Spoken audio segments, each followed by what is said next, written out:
আসসালামু আলাইকুম রহমতুল্লাহ। প্রিয় শিক্ষার্থী বন্ধুরা, আশা করছি সকলেই ভালো আছেন এবং সুস্থ আছেন। 2019-20 শিক্ষাবর্ষের 2022 সালের যারা ডিগ্রি ফাইনাল ইয়ারে রয়েছেন এবং ফাইনাল পরীক্ষায় অংশগ্রহণ করবেন, তৃতীয় বর্ষ পরীক্ষায় আপনাদের রুটিন প্রকাশ করা হয়েছে জাতীয় বিশ্ববিদ্যালয়ের ওয়েবসাইটে। তো এই রুটিনটি কিভাবে ডাউনলোড করবেন, পরীক্ষা কবে শুরু হবে এবং কবে শেষ হবে, বিস্তারিত জানাবো। চলুন তাহলে ভিডিওটি শুরু করা যাক।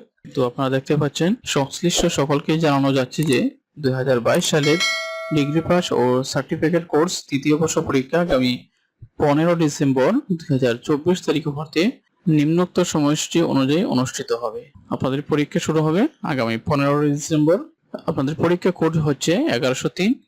আপনাদের পরীক্ষা শুরু হবে প্রতিদিন দুপুর 1:30। তো তারপরে দেখেন, আপনাদের প্রথম পরীক্ষা হচ্ছে 15 ডিসেম্বর 2024 রোজ রবিবার, ইংরেজি আবশ্যিক। তো এটা হচ্ছে আপনাদের সকলের জন্য ডিগ্রি থার্ড ইয়ারে যে আবশ্যিক সাবজেক্ট থাকে সেটা হচ্ছে ইংরেজি। তো এটা ভালো করে পড়ে নেবেন আপনারা, কারণ এটাতে অনেকেই ফেল করে। তো আপনাদের প্রথম পরীক্ষা হবে। তারপরে 2 জানুয়ারি 2025 রোজ বৃহস্পতিবার আপনাদের পরীক্ষা হবে দর্শন পঞ্চম পত্র। তারপরে 6 জানুয়ারি রোজ সোমবার ইসলামিক স্টাডিজ ব্যবস্থাপনা পঞ্চম পত্র।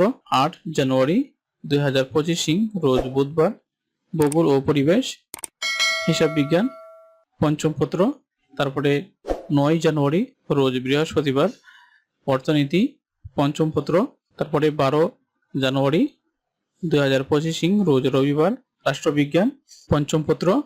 তারপরে 14 জানুয়ারি রোজ মঙ্গলবার ইসলামের ইতিহাস ও সংস্কৃতি ইতিহাস পঞ্চম পত্র। তারপরে 15 জানুয়ারি 2025 রোজ বুধবার সমাজ বিজ্ঞান পঞ্চম পত্র। তারপরে 16 জানুয়ারি পরিসংখ্যান পঞ্চম পত্র। তারপরে 19 জানুয়ারি 2025 রোজ রবিবার সমাজ বিজ্ঞান ষষ্ঠ পত্র। 20 জানুয়ারি ইসলামের ইতিহাস ও সংস্কৃতি ষষ্ঠ পত্র। 22 জানুয়ারি রোজ বুধবার রাষ্ট্রবিজ্ঞান ষষ্ঠ পত্র। তো এইভাবে কিন্তু আপনাদের 11 ফেব্রুয়ারি পর্যন্ত আপনাদের পরীক্ষা হবে। তো এই রুটিনটি আমি আমার ভিডিওর ডেসক্রিপশন বক্সে দিয়ে দিব, আপনারা সেখান থেকে ডাউনলোড করে নেবেন। আপনাদের প্রথম পরীক্ষা হবে 15 ডিসেম্বর থেকে। তো এটাই ছিল আজকের মতো ভিডিও। আজকের মতো এখানে শেষ করছি। আল্লাহ হাফেজ। আসসালামু আলাইকুম।